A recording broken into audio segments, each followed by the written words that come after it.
Let's talk about infighting erupting over immigration visas and Elon Musk, now going to war with people that's within the organization, according to what the left is saying. Now, again, I don't want anybody to say that I'm biased because I'm going to look at this from all fronts, right? We're going to use MSNBC as a source. We know that that is a left leaning liberal organization.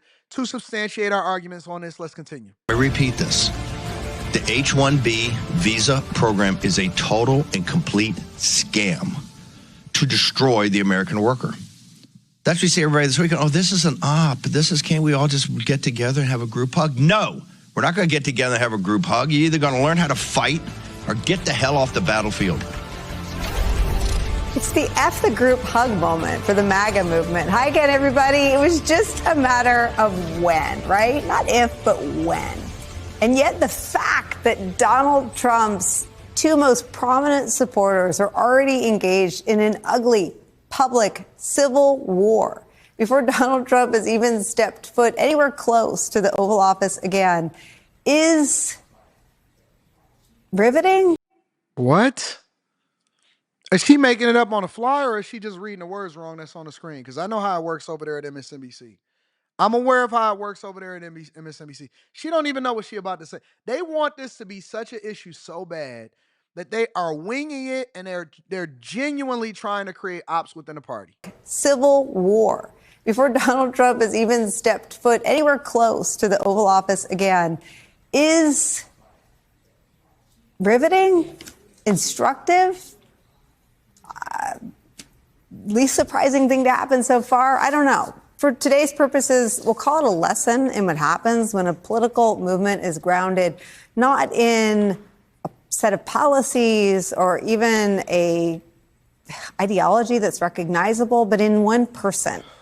The central tension this afternoon is around the issue of immigration, as it so often is in today's Republican Party, specifically the use of, we'll call them work permits. They're called H-1B visas. They allow companies in the United States to bring in foreign workers, talent not available here, in their view, for specialized roles on a short-term basis, but easily renewed. In one corner of this political smackdown is the guy you just saw, Steve Bannon. He's aligned with the Laura Loomers of the world, and they insist that American jobs are for American workers, including these jobs. In the other corner, the other MAGA titans, people like Vivek Ramaswamy and Elon Musk, who at one time worked in this country on an H-1B visa. They maintain that an American emphasis on, their words, quote, mediocrity over excellence, end quote, has created a need for additional high-skilled labor. And you can only get them from other countries, and for that you need these visas. So Musk went so far as to call some Trump supporters, quote, contemptible fools, end quote, over the matter. Things got so heated that Trump himself had to mediate. He weighed in the New York Post, saying that he, quote, has always liked these visas. Whether it settles the issue or not, or whether this is even the visa that he thinks it is unclear, but it is a sign of what's to come. David Brooks points out in the New York Times this, quote, this is not a discrete one-off dispute. This is the kind of core tension you get in your party when you do as Trump has done, taken a dynamic free market capitalist party and infused it with protective, backward-looking reactionary philosophy. We're going to see this kind of dispute also when it comes to economic regulation, trade, technology policy, labor policy, housing policy, and so on. It's also where we start the hour with some of our favorite experts and friends. Former chief Republican strategist and senior advisor to the Lincoln Project, Stuart Stevens, is here. Also joining us, professor of history at New York University, Ruth Ben-Ghiat, is back. And with me at the table for the hour, distinguished political scholar, professor at Princeton University, Eddie Glaude's here. Stuart Stevens, let me just start with the personalities. Love him or loathe him.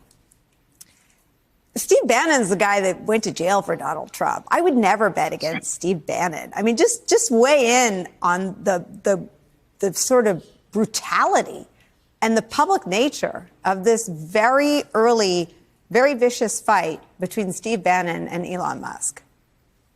Yeah, it's absolutely delicious to watch, and were it not so impactful for the future of the country, you could laugh at it. Bannon is a guy who has defined himself as a thug, and thugs must do thuggish things. I think that Elon Musk has no idea what he's getting into when he gets in a fight with Steve Bannon over this. And, you know, under all of this sort of, I suspect Bannon thinks about this. There's a very good chance, there's been a lot of reporting that Elon Musk was not a student when he got a visa. And when he got his, went through his process of becoming a naturalized citizen, that he put false information on that document. If that's true, that is grounds for revoking the citizenship. It happens all the time. And under the Trump, that would mean deporting Musk and his children. You know, you could make a case that one of the reasons Musk is so obsessed with immigration is because he knows this. I think where do they find these people from? Where do they find these people at? Where do they find these people at? Honest to God. These are some of the dumbest takes from some of the oldest people that I've ever seen in my entire life.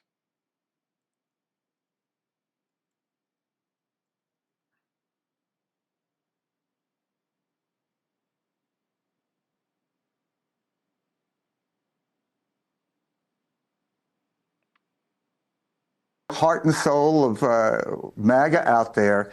I'm with you. I would not bet against Steve Bannon. I want to deal with the substance of this, and I promise to do that. But because for Trump, it's never about the substance, I want to stay with the leading Musk men is a in Trump's citizen life. of the United States of America that became a naturalized U.S. citizen in 2002. What the hell is he talking about? Honest to God, what is he talking about?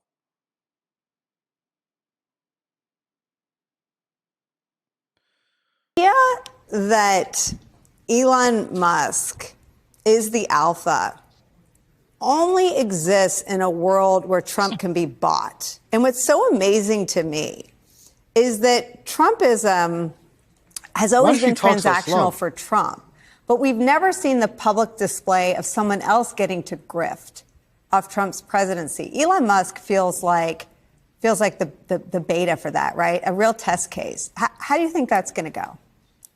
Well, you know, what Elon Musk has discovered very quickly, he's a very smart guy, is what every foreign intelligence agency discovered about Donald Trump.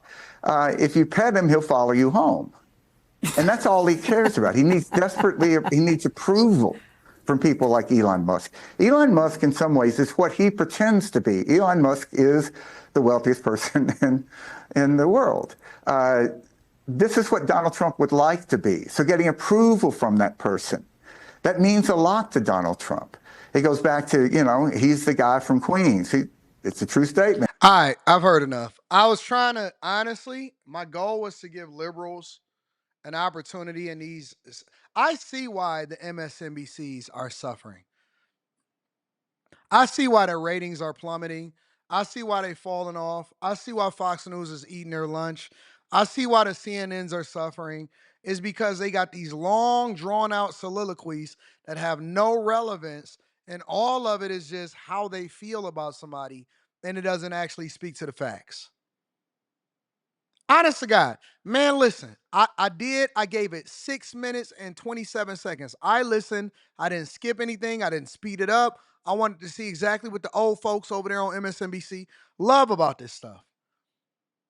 And the fact of the matter is, you don't deport Iron Man. That sounds crazy. Nobody is worried about Iron Man being deported. Nobody. Nobody. He's created one of the greatest American countries in our lifetime. In our lifetime, very few people have been able to create a company that exceeds the combined worth of other automakers that are traditional in the space. Honest to God. And what they want is they want us to fight so bad. They want us to hate each other so bad. They want everybody to shut up and dribble. They want to be silent. But no, I think that having an input of two of the world's most successful billionaires and thought leaders is probably more conducive for what it is that we have going on inside of America versus all of this propaganda that's being spewed on MSNBC. I want to hear this nonsense. I do want to hear some other nonsense. Let's move over to Don Lemon real quick.